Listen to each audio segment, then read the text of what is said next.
bienvenidos a nuestro espacio de expresión artística. Hoy estoy desde la ciudad de Bogotá, en uno de tantos rincones de esta ciudad. Tengo al frente una montaña maravillosa y más allácito tenemos a Monserrate. Nos están viendo haciendo este espacio. Y tengo un invitado muy especial. Quiero darle la bienvenida a todos ustedes a nuestro espacio de expresión artística, en el que queremos conectar con todos ustedes, acompañados de un delicioso té hecho por nuestro invitado. Vamos a brindar para darle la bienvenida. Me acompaña Fer Barragán. Fer es boliviano-argentino o argentino-boliviano. Ya él nos va a decir el orden, pero Fer es una persona que tiene mucha conexión, no solamente con Colombia, sino con Latinoamérica, desde su propia expresión, la música, pero esa música de Fer va mucho más allá de las melodías que usted y yo podemos escuchar en sus redes sociales. Fer, bienvenido a La Chambrana, bienvenido a Expresión Artística. Qué rico tenerlo con nosotros. Por favor, para mí es un placer. Siempre miraba La Chambrana y decía, oye, pero eso está muy fuerte. ¿Cuándo me van a invitar? No llegaba a pensar eso, pero bueno. ¿En serio, no? Sí. Así que es un placer. Te diría, el orden de los factores no altera el producto. Perfecto. Argentino y boliviano. Boliviano y argentino a la vez. Me crié en los dos países simultáneamente y para que no me hicieran problemitas hice los dos servicios militares en los dos países. Entonces tengo doble nacionalidad. En uno lo hice rapidito porque fue auxiliar de bachillerato. Y en el otro no. En Argentina tuve que hacerlo completico y de hecho fue una etapa mala de la historia argentina. ¿Pero bueno, más allá? ¿Te tocó las Malvinas? Pero no vamos a hablar de no hablemos de eso. Venimos a hablar de arte, pero aquí nos gusta un poco conocer al artista. Al ser humano detrás del artista, y no es que sea dividido, sino que es bueno conocer esa parte humana de quienes nos deleitan con sus diferentes expresiones, y ya Fer nos va a contar en qué consiste exactamente, porque yo me quedaría muy corta dentro de mi escaso léxico para hablar de todo lo que Fer representa en términos artísticos. Hablemos quién es Fer Barragán. Bien, no voy a hacer una reseña de currículum, sino más bien una semblanza de linaje. Perfecto. Tengo en estos momentos 63 años, tengo dos hijos, Malcu Barragán y Rumi Barragán, de 36 y 30. Pero ¿qué ocurre con los Barraganes? Tenemos un linaje muy grande. Mi padre fue don Lucho, fue músico, tocaba teclados, acordeón, bandoneón, piano de cola. Y mi abuelo era mandolinero y hacía canzonetas líricas en Bolivia. Después tuve dos tíos que tocaban el siku, estos así. Y después tuve incluso un bisabuelo, don Raúl Barragán, que fue el fundador del Conservatorio Nacional de Bolivia. Ahora bien, eso hizo de que ya está en los genes, es imposible evitarlo. No puedes dejarlo. Se imbrica. Tengo un nieto, Wari Barragán, al cual admiro y quiero mucho. ¿Y también es músico? No lo sabremos porque no se trata de imponerle, sino que ya el llamado de los genes se exprese cuando deba ser. Qué bien. Entonces ahí veremos. Sí, hemos crecido mucho. Yo ya tengo estoy por llegar a los 43 años de músico profesional. El músico ha tenido una impronta en nuestra América profunda de ser el borracho, el transhumante, el bohemio, el poco serio, el desprolijo. El mal partido para las hijas. Sobre todo eso. Además. Y entonces siempre se ha insistido en esa figura, en ese figurín que no nos corresponde. Un músico después se divide en dos sectores. Está el músico real y el musiquero. Decía doña Leda Valladares y doña Isabel Ares, grandes etnomusicólogas, decían ellas que la verdad es que yo estoy... No, espérate tantito. Okay. Estoy en una peña de Salta y ya nos vamos a hacer una zambita, una chacarera... y ya está el ritmo. Entonces aparece el guitarrista, aparece el charanguista y ya se armó una ronda de musiqueros. Muy buenos poetas también, desde ya. En cambio, el músico que lee la partitura, se instruye, Yo va me al les quito conservatorio. el sombrero. Quien lee una partitura para mí es un grande, porque a mí eso me parece mandarín. Bueno, y transcurre, nos permite transferir a otro público o en otro lugar, en otra latitud, lo mismo que escribí en una primigenia. Entonces yo escribo, hago la composición, hago los arreglos y después en otro, en Singapur, un habitante puede interpretarlo igual que yo. Si es músico. Claro, desde Porque lee desde ya. la partitura. Pero fíjate Wow. que ha habido Atahualpa Yupanqui, Hugo Díaz, grandes músicos populares que decían, el músico que lee anda como el caballo así en la ciudad. Se asusta de los bocinazos, se asusta de las ruedas y solamente mira para atrás. Se pierde todo el gran angular de los sonidos, multisonidos. Acá, en Monserrate, tienes una sonoridad, una resonancia. Aquí tienes otra. No la puedes capturar con un La igual a 440. Sería poco cósmico. Wow. Entonces hay esas dos vertientes. Pero vuelvo al itinerario inicial. ¿Qué ocurre? Yo emprendí la carrera de la protección del artista músico. Porque algunos músicos leen muy bien, pero no tienen el fuego sagrado. Una persona se sube al escenario, tiene la impronta, entra en su grado alfa y ya comunica y establece un código de feedback con el público que no lo puede hacer cualquier humano en la tierra. Así se capacite, así se instruya. Tiene su fuego sagrado. En la Argentina surgió una vez Soledad Pastorutti que revoleaba el poncho y cautivaba a legiones de personas. Que tiene una voz muy bella. Y entonces, ves, ella tenía ese fuego, más allá del arte que pudiera ser posterior. ¿Esto por qué lo digo? Porque ese es un artista músico. Ok. El músico profesional, tú te vas a decir, es el maestro, es primera cuerda de la orquesta sinfónica, ¿Es más mecánico? No, también transfieren una sensibilidad altísima, son como compartimentos, ¿no? Tú vas a la carnicería, hay alguien que pesa y vende, pero hay uno que cortó. Sí, perfecto. ¿No? Entonces, va muy burda la comparación, pero bueno. No, muy coloquial, muy, como digo yo, muy natural, porque además, Fer, hay que contarle a Fer una situación, es que aquí en La Chambrana la vida transcurre natural, por eso nos estamos tomando este tecito, vinimos a buscar a Fer aquí donde está hospedado, porque además se encuentra en la ciudad de Bogotá, en un encuentro muy especial, valga la redundancia, y que tiene que ver con esa esencia, ese ser musical que lo habita. Perfecto. Yo creo que a todos nos habita un ser. Sí, y a nosotros, sobre todo, porque vivimos en este continente bendito, que no hay como este. ¿Cómo es? Ya nos contaste que vienes de familia y en la genética de Fer Barragán están las notas musicales. Está esa vocación, está ese llamado, está esa conexión. Pero ¿en qué momento Fer es consciente de que se encuentra con la música? Con ese arte. Te encuentras en la panza. Ya estás escuchando el latido, y en el latido es binario, es bitónico, tienes una acentuación de rítmica así.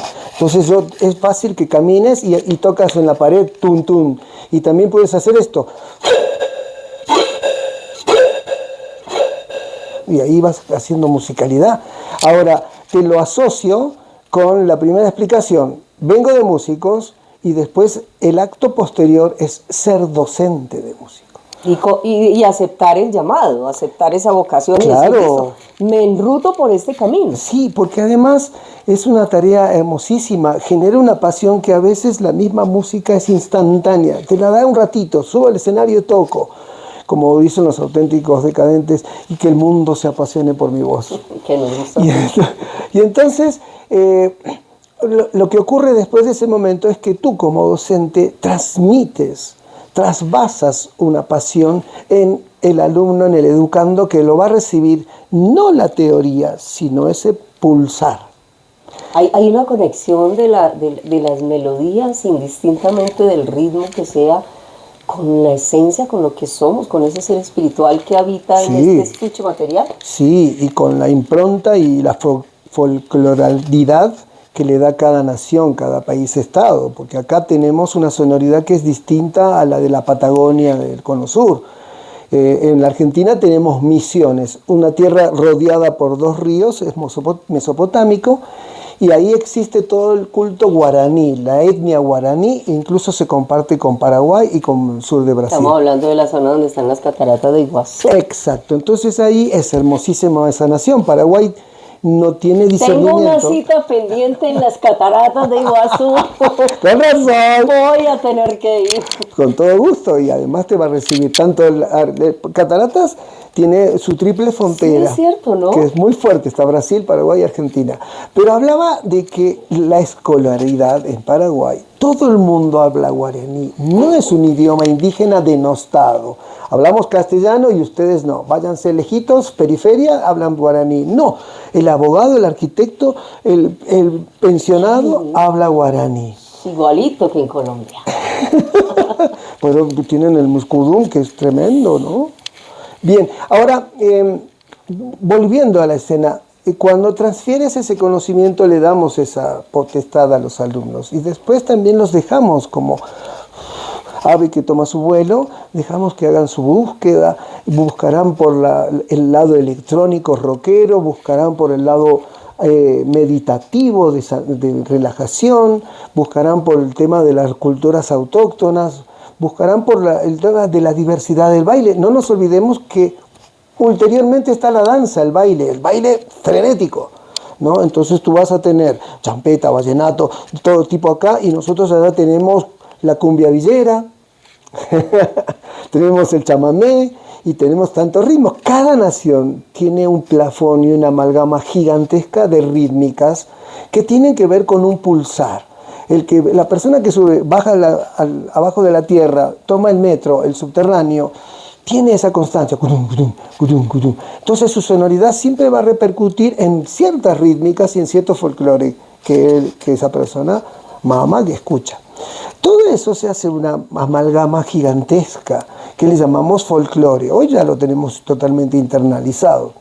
Y después también tenemos el trasfondo del indígena, del indianismo, del indigenismo, hoy llamado por la ONU y por la Convenio 169 de la ONU, pueblos originarios. ¿Por qué indio? Fue un error que vino Colón, ya sabemos la historia. Indígena incluso se llegó a confundir como indigente al pueblo originario, no le gusta que le llamen indígena. Y nosotros sabemos muy bien que los pueblos originarios son etnias múltiples, como el caso de Bolivia, que cambió la figura de República de Bolivia para convertirse en Estado plurinacional de Bolivia. ¡Qué bonito! ¿No? O sea, ahí contiene a todas las etnias. Ahora, ¿por qué cito esto? Porque el indígena estuvo antes. El originario estuvo antes, ese es preexistente de estos lugares. Y es el único que conocía, antes de que ejerciera la aparición de la ecología, ya conocía los recaudos de mantener la armonía entre el reino vegetal, el reino animal y el reino mineral. Lo mantiene, sabe cómo hacerlo, sabe cómo sembrar, sabe cómo cosechar, sabe cómo generar sus instrumentos con los frutos que hay en el hábitat. Y después también sabe toda la conexión con los astros, con los solsticios, con los equinoccios, con las fases de la luna, y por consiguiente sabe muy bien el pulsar del ritmo de la Tierra. Entonces sabe muy bien cómo armonizar eso. Claro, hemos estado años y siglos bajo un yugo muy, muy denso de religión, de gobierno, de moneda. De adiestramiento, Fernando. No, y es el colonialismo. No es de la época de 1492, ha sido, tú piensas, teníamos unas naciones que hacían trueque. Yo te invito un tecito, bueno, yo te voy a dar un pancito que te lo hice yo, sin intercambio. Ahí está la INI, la reciprocidad mutua. Y de golpe vienen y te ponen un billete, te ponen una moneda, como si fuera la solución. Y hoy vemos, en base a este siglo y este milenio, que por el Banco Mundial estamos fritos.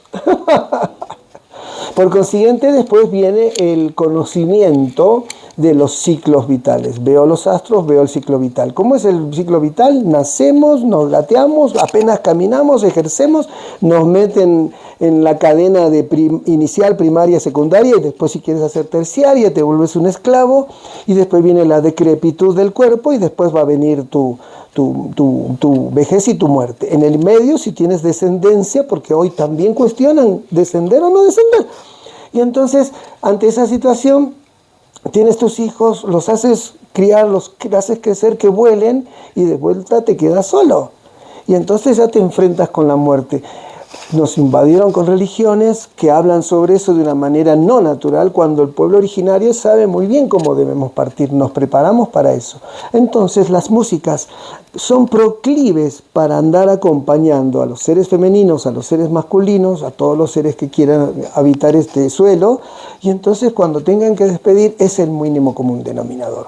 Se acerca estos días Todos Santos, la noche de difuntos, el 2 de noviembre, donde nosotros recibimos a nuestra gente que partió, a mamá, papá, a mis abuelos, los traigo, les hago su platito, les pongo en la mesa, les pongo la bebida que les gustaba tomar, un roncito, un chuflaicito, un singani, un aguardiente, le pongo una copita, y ahí están acompañándome. Y al día siguiente volteo las cosas, es una manera de decir, y entonces se vuelven a su plano astral. Fíjate que hasta en la película de Coco de Disney lo ilustra tremendamente bien. Si no la han visto, veanla, es muy linda, pero veanla con conciencia. Es una película bellísima, y el entrelineado de la película es para sentarse a reflexionar realmente la vida. Creo que eso. Es así. Y fíjate, para cerrar eso, es que hablamos de pasión, hablamos de docencia. Para nosotros es útil usar esa película porque nos permite trascender con el niño. Explicarle que cruzando el puente encuentras a la abuela. ¿Ya? Y entonces ya no tiene temor, ya no tiene miedo. Entonces para mí es fácil. Hola, empiezo el año lectivo con mis alumnos, serán 10, serán 20, serán 50. ¿Vieron Coco? Véanla, como acabas de hacer. Y entonces después cuando la vemos debatimos, pero no se debate pensando es un debate. Tú lo intercalas de manera didáctica, de manera pedagógica con los infantes, y entonces de a poco vas enseñándoles esos códigos. Otra, Matrix. Divina. Matrix, entonces Lucy. Tú sabes... Lucy, tú sabes que te vas a ir y que no dejas este cuerpo. Es tan sencillo, y se han pasado siglos tratando de soterrar esto, y cuando en realidad era fácil. Aprendemos a vivir hasta que ya el paquete se envejece, y cuando ya sabemos, ya nos tenemos que ir. Por eso hay que sembrar el corazón del otro. Fer, aparte, pues además acabamos de tener aquí toda una disertación de toda esa filosofía o ese modo de pensar que comparte Fer desde su ejercicio docente también. Es muy lindo tocar el siku porque es el único instrumento integrador. Es como sacar las teclas blancas del piano y te las doy a vos. Y yo agarro las teclas negras y me las quedo. Ahora digo, ya, arreglémonos, hagamos música. Así porque sí, no puedes hacerla, tienes que confluir, tienes que dialogar. Lo emparento con esta displicencia que tiene el ser humano del teléfono. Tú tienes el teléfono y hablas, estás enojado, estás iracundo, y no escuchas, ¿no ves? Solamente escuchamos cuando estamos enamorados, cuando estamos bacanes, todo. Y ahí. ¿Por qué lo digo? Porque no sabemos escuchar, y más va pasando el tiempo y no escuchamos. Hablas en un bar, hablas en un restaurante con un amigo y es todo autorreferencial. Yo, ego, y hablo 10, 15, 20 minutos y tú no hablas y no hay fluir. Entonces lo enlazo a que esto sí o sí es inclusivo. Tú tocas una nota y yo toco otra nota. Este está amarrado. ¿Por qué lo explico? Porque esto nos permite siempre el inclusivo. Trabajamos recuperando drogadependientes, trabajamos recuperando asmáticos. Por consiguiente es un instrumento sanador y armonizador. Se hizo el encuentro de Sicuris, donde en Colombia hay 37 agrupaciones de Sicuris. De todo el país. De todo el país. Y por consiguiente, en el Centro Cultural Gabriel García Márquez, aquí en Bogotá. Ahí estuvimos y fue hermosísimo porque hubo una jornada donde había solamente jóvenes y chicos, y después entraron los grandes, y al final terminamos haciendo una marcha hasta la media torta, subiendo toda la cuesta, tocando juntos, todos los sicuris éramos, no sé, fácil decirte unos 80, no, a 100, y ahí terminó sagradamente pidiendo, siempre se ritualiza, siempre se hace ceremonia. ¿Por qué, Fernando? Porque, mira, es muy sencillo, yo soplo. El aire entra al tubito, llega hasta acá, parte de acá, no tiene dónde salir y sale expelido por el centro. ¿Y a dónde sale? Se va el éter, arriba, al mundo superior. Y entonces nosotros siempre pedimos permiso a las divinidades superiores para empezar un acto, para empezar una ceremonia, para empezar un encuentro, para empezar un congreso. Y cuando termina, volvemos a agradecer dando ritualidad y ceremonia porque todo salió bien. Qué lindo. Además, los instrumentos son hechos con elementos puramente naturales. No, desde ya. Y fíjense que este instrumento, así como lo tienes en la mano, no tiene alteridad alguna. Tiene más de 3.500 años en la faz del planeta. Decía un investigador muy importante, el reverendo Gainza, decía, donde crece una caña, en esa ribera se acercó un hombre para cortarla y soplar en ella. Qué lindo. ¿Por qué sicuri? Nos hablabas ahora de que está compuesta por dos partes. Hablemos un poco del origen del término sicuri. Sí. Y también de la significancia, el simbolismo del sicuri. Sí. Sicu está en idioma aymara. La nación gigantesca aymara es preexistente incluso a la inca. Y entonces en los Andes centrales, entre lo que era Bolivia y Perú, por eso se llamaban Alto Perú, el norte de Argentina, norte de Chile, sur de Ecuador, un poco también incluso en Pasto, Ñariño, también ejerce esa función, esa prospección que tenía. El siku en aymara significa pusa, soplar. O sea, esto. Eso. En el galo, Eso, ¿no? bien, quietica. Lo que pasa es que tú tienes un montón de sonoridades. Puedes arrullar a la guagua. Puedes hacer efectos con los labios. Puedes vibrar los dientes. Puedes acercar como vientito. Y después viene el sonido profundo.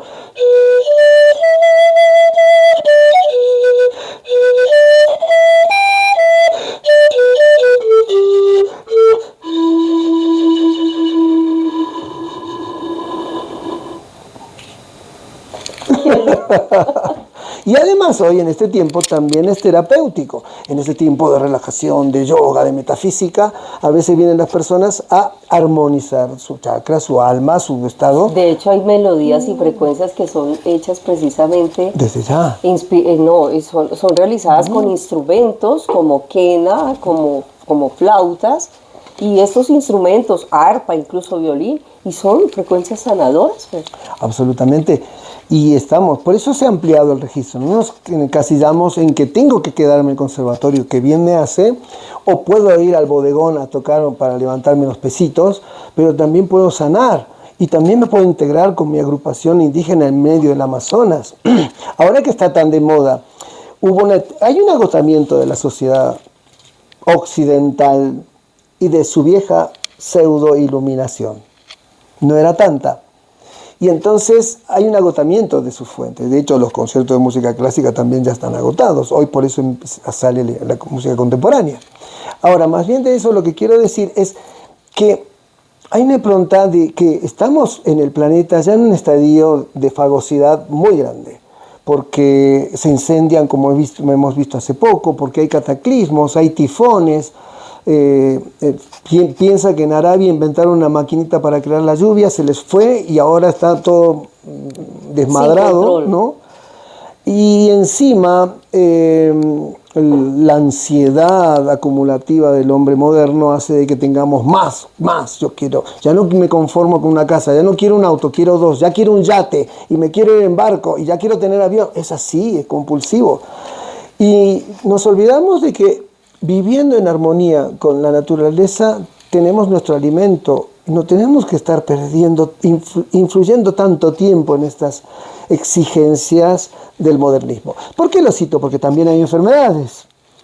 Y entonces, lo que era antes la terapéutica psicológica en Europa, la corriente de medicina alópata y después mucho después, homeópata, que es la medicina natural, se dan cuenta que de este lado nosotros ya teníamos caminos, nosotros hacíamos trepanaciones en el cráneo sin resonancia magnética hace 3000 años.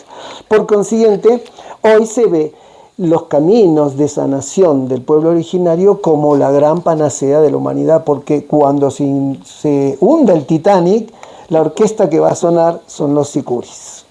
Ahora, wow. ¿Por qué lo digo? Perdón que te interrumpa, porque existen los viajes de sanación, sanación espiritual, sanación de superación espiritual. Entonces tienes los viajes con las plantas mayores. No es cualquier drogado, ¿sí? Es la planta de sanación, es tu planta sagrada. Tú la tienes que sembrar, tú la tienes que cosechar, la haces crecer y después va a ser tu intermedio para que te comunique con los supremos saberes. Tenemos los viajes de ayahuasca, el viaje de Cambó, San Pedro, Peyote. Cada nación preexistente ha tenido, los maoríes tienen, los finlandeses, los lapones tienen. Por consiguiente, estamos viendo de que ellos nos van a enseñar cuando llegue la debacle. Qué lindo. Bueno, en medio de ese encuentro de sicuris, cuarto, ¿verdad? Cuarto. El cuarto, sí. Fer también ha estado compartiendo de su conocimiento, muy amplio, por cierto, que aquí estamos recibiendo toda una enseñanza muy importante también. Si no lo siguen, los invito a que lo sigan, Fer Barragán en redes sociales, y ahí se dan cuenta de todo el movimiento que realiza este hombre en torno a... No es quedarse con todo el conocimiento, él lo está impartiendo. De hecho, tiene muchos encuentros virtuales en los que se puede participar. Búsquenlo en las redes sociales como Fer Barragán. Ahí está. Gracias. Sicu Barragán también lo encuentran en redes sociales. Y la verdad es que lo vemos permanentemente compartiendo, impartiendo de todo ese conocimiento que habita este ser humano que nos acompaña. Que además, qué rico tenerlo también aquí. Pero... aparte de ese encuentro, Fer ha estado compartiendo unos talleres, unas clases ya muy puntuales sobre todo ese conocimiento. Sí, porque sabes que llega un momento en que por todas las vicisitudes que vives, y yo les comenté que ya tengo más de 60, entonces yo sé que no voy a alcanzar lo que esperaba mi madre. El diploma no lo tienes, no, tengo más que diploma, pero no obstante... Lo que sí yo siento es que no nos vamos a llevar nada, ya lo sabemos. Por consiguiente, todo hay que dejarlo acá. Y la reciprocidad existe, precisamente es la tradición y la doctrina del AINI. El AINI es, préstame tus manos, lo voy a hacer gráfico. Yo te doy a ti, sin esperar que me des a mí. AINI. El AINI. Y esta reciprocidad queda en ti, va a ir. Y el día que alguien encuentres de acá 1 año, 2 años, acá o en otro país que necesite de tu intermediación y tú lo otorgas, ahí se amplía la cadena. Oh, qué lindo. Entonces es algo que tú entregas y que nunca tiene fin. Siempre vas a estar entregando. La realidad y concreta, por más que haga, por más que diga, por más que vean las redes, es que yo no llego a fin de mes. ¿Sí? Y para seguir lidiando con toda esta debacle existencial, prefiero ir a dar un curso acá, charlar, hacer una charla. Fer, hagamos un círculo de palabras. Listo, hacemos un círculo. No es necesario ver al psicólogo. Sí, es bueno, no estoy diciendo que esté mal, sino hago un radio y empiezo hablando y sacan sus cuitas, sacan sus miedos, sacan sus temores, lo que te está molestando, lo que te está tensionando. Hacemos una ronda de saumo, de ahumado, y yo con eso puedo armonizar a la gente. ¿Círculos sanadores? Sí, obvio que son sanación, ¿no? Okay. Lo que pasa es que no quiero llamarle así porque no te estoy sanando, cada uno se sana. Usted, señora, habla un poquito, descargue un poquito, o si no, papacho, tú agarras, en vez de irte al bar y a tomarte unas cuantas chelas, en vez de eso agarras y lo hablas, lo descargas, lo metabolizas. Evitamos que se engendren cánceres en el cuerpo y de esa manera también es como la mochila, saco la mochila las piedras, entonces mejor llevarlas livianita. Qué lindo, qué bonito. ¿Qué viene después de este encuentro en la vida de Fer? Un viaje hacia abajo, porque vivo en Buenos Aires, en la linda ciudad de Buenos Aires. Muy Está linda, muy me apropiado el nombre, porque tú sabes que Buenos Aires significa eso, Buenos Aires. Existe en la ribera del Río de la Plata aproximadamente uno por mes la sudestada. Es una corriente marítima que viene del Atlántico, se va colando por el Río de la Plata, que es inmenso, y hace así una barrida del smog. Entonces en Buenos Aires tiene esa potestad de siempre tener aire puro, una. Y después Le Corbusier, vinieron varios Haidt, arquitectos e ingenieros que impusieron que en cada cuadra de calle tú tienes que tener cada 15 pasos, cada 20 pasos un árbol. Y es cierto.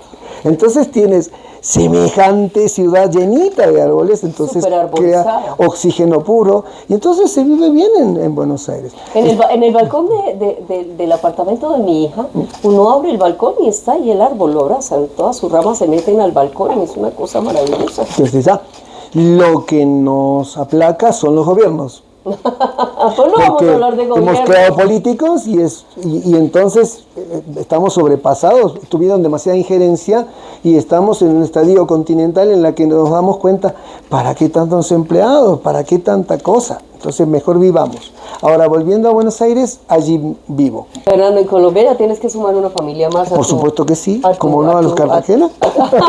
Exacto, a mí no me deje por fuera, ¿cómo así? Fer, cuéntanos, ya para ir cerrando, sí. ¿Cómo es esa relación de Fer Barragán con el Templo del Sol? Uy, no, es muy fuerte, muy fuerte. Muchas vicisitudes se circunscribieron para que yo vaya a ese lugar. Muchas esferas de existencia se alinearon con planetas y con situaciones humanas para que yo le adquiriera tanto calor y tanto cariño a ese espacio-territorio. Porque allí me amparó y me albergó, también familias, por supuesto, pero también el Templo del Sol. Entonces, de la mano de Margarita Silva tuve la dicha de poder ingresar, quedé flasheado. Pensemos que cuando vino la campaña realista quemaron todo. Y si no estaban convencidos de que tenías que quemar tu ídolo, tu tótem, vinieron con implacable Santa Inquisición, que ahí nos devastaron, mataron, quemaron, no tienen ni idea de lo que hizo. Y entonces se quemaron todos los templos de sol, todos los templos lunares. En cambio, en Sogamoso, los mismos caciques de esa misma etapa dijeron, lo vamos a hacer de nuevo. Y lo rehicieron, y desde esa época, 1500, es ese templo. Abre sus puertas en el solsticio y entra el sol cabalito. De manera perpendicular. Perfecta. Agarra el pilón gigantesco que tienen de columnata y sigue hasta el otro lado, se abren sus ventanas y se va. O sea que es el observatorio astronómico más exacto que tenemos en esta latitud. Julio Bonilla, que es un gran entendido, y de Sogamoso, la familia Bonilla, es el que más sabe sobre arqueoastronomía de todo el continente, y es el que también me permitió ir adentro y hacer ceremonias. Ahora, cuando empecé a hacer ceremonias, la misma gente y el mismo templo me permitieron dejar un instrumento. Entonces, de eso les hablaba ahora antes de cuando le dije, nos va a contar luego ese detalle. Sí, ya, sí. Yo me gozo diciendo a la gente, yo soy amiga de Fer Barragán, que él tiene instrumentos. Ay, eso no. No, es que además de todo, Fer, o sea, al César lo que es del César. No, pero y la tampoco verdad es que tanto. pero es que son características que van más allá de lo que somos materialmente y de lo que estos ojos carnales ven. Y tenemos que aprender a ver que somos mucho más que un cuerpo, que tiene desgaste. O sea, tenemos que vivir y vibrar en esa línea. No, fíjate. Y en base al desgaste, yo lo digo con... Y en base al desgaste me haces una reminiscencia. Pero me terminas el tema del instrumento en el templo del sol. Pero es que termina ahí, mira, me dieron el permiso para dejarlo en el templo solar, está colgadito, está ahí puesto. Y entonces, si algún día se va a visitar, ya sabe que... Wow, no, pero tengo que ir a verlo, a ver si todavía no lo bajaron. Bueno, buen punto. Pero te quería hablar de esto de sanar. También tenemos el temazcal. que es un iglú, es una chocita que se hace con fuego bien candente y tú transpiras y de esa manera, como si fuera un sauna, tú te estás energizando y limpiando, regenerando. Qué lindo. Entonces hay que acudir a los pueblos originarios. Para terminar tengo una sorpresita. ¿Te ¿Ah, puedo sí? regalar un tema? Pero por favor. ¿A todas? ¿Todos? Por favor. Tener un artista invitado a Buenísimo. expresión artística y que no terminemos acá con una interpretación o una muestra del arte, me cuelgan los seguidores. Saludo de toda la audiencia a su sagrado femenino y su sagrado masculino. Nosotros ya a esta altura del partido entendemos eso. En cada uno de nosotros mora la sagrada dualidad. Y entonces voy a tocar unos soniditos del maestro Uñas Ramos, un gran quenista argentino. Voy a hacer unas improvisaciones en su camino real. El camino de llama se llama este tema.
¡Wow! Yo voy a aplaudir por todos ustedes. Bueno, gracias. Fer, gracias por acompañarnos, por compartir Por favor. y entregarnos parte de eso que te habita, que te acude, que te ha traído con esta misión de vida tan bella, porque además de toda la parte y de todo lo que hoy nos has compartido, Fer es una persona que tiene mucho más allá para darle a cada persona que se quiera acercar. Yo de pronto, y por lo pronto más bien, no de pronto, con toda seguridad y por lo pronto, quiero invitarlos una vez más para que se acerquen a las redes sociales de Fer Barragán, que lo sigan en Instagram, que lo sigan en Facebook, que lo sigan incluso en YouTube porque tiene su canal y que se deleiten con toda esa sapiencia que maneja. Pero todo es como una vasija que está llena de muchas cosas. Hay que explorarlo. Bueno, gracias. Fer, muchas gracias. Rico tenerte aquí en Expresión Artística. Rico que nos hayas abierto esta parte tuya para compartirla con toda nuestra audiencia. Y de verdad que es un privilegio, Fer. Gracias. Agradecerles infinitamente a cada una de sus humanidades y almas. Piensen en lo sutil, no es solamente todo lo que tenemos que llenarnos, sino también en la sutileza. Lo sutil es lo que trasvasamos y llega un momento en que antes se rezaba, se iba a la iglesia, domingo pueden seguir haciéndolo, pero también lo podemos hacer en la noche, en la tardecita. Un gran amigo, con esto quisiera cerrar, un gran amigo y conocido, Chamalú se llama, es una persona también de mucha luz, tiene una frase que me encanta, dice así, muy sencillo: el año tiene amaneceres y atardeceres. 365 días, 365 atardeceres hay en el año. 365 amaneceres hay en el año. ¿Cuántos te sentaste a verlos y contemplarlos en silencio? ¡Wow! ¡Qué reflexión más bella! ¡Qué linda! Saludos de corazón. Pues muchas gracias. Gracias, por favor. Muy amable. Ay, me pasa. A ustedes decirles, en La Chambrana queremos seguir siendo su canal virtual, su canal cultural. Recordarles que en La Chambrana no estamos compitiendo. Aquí nos gusta tejer la vida y la tejemos con este tipo de personas que nos vamos encontrando en el trayecto por donde nos está llevando esta luz que nos guía. Así que a todos ustedes recordarles, síganos y sigan Fer Barragán en las redes sociales. Y a todos ustedes decirles, de verdad, gracias. Sigamos tejiendo la vida.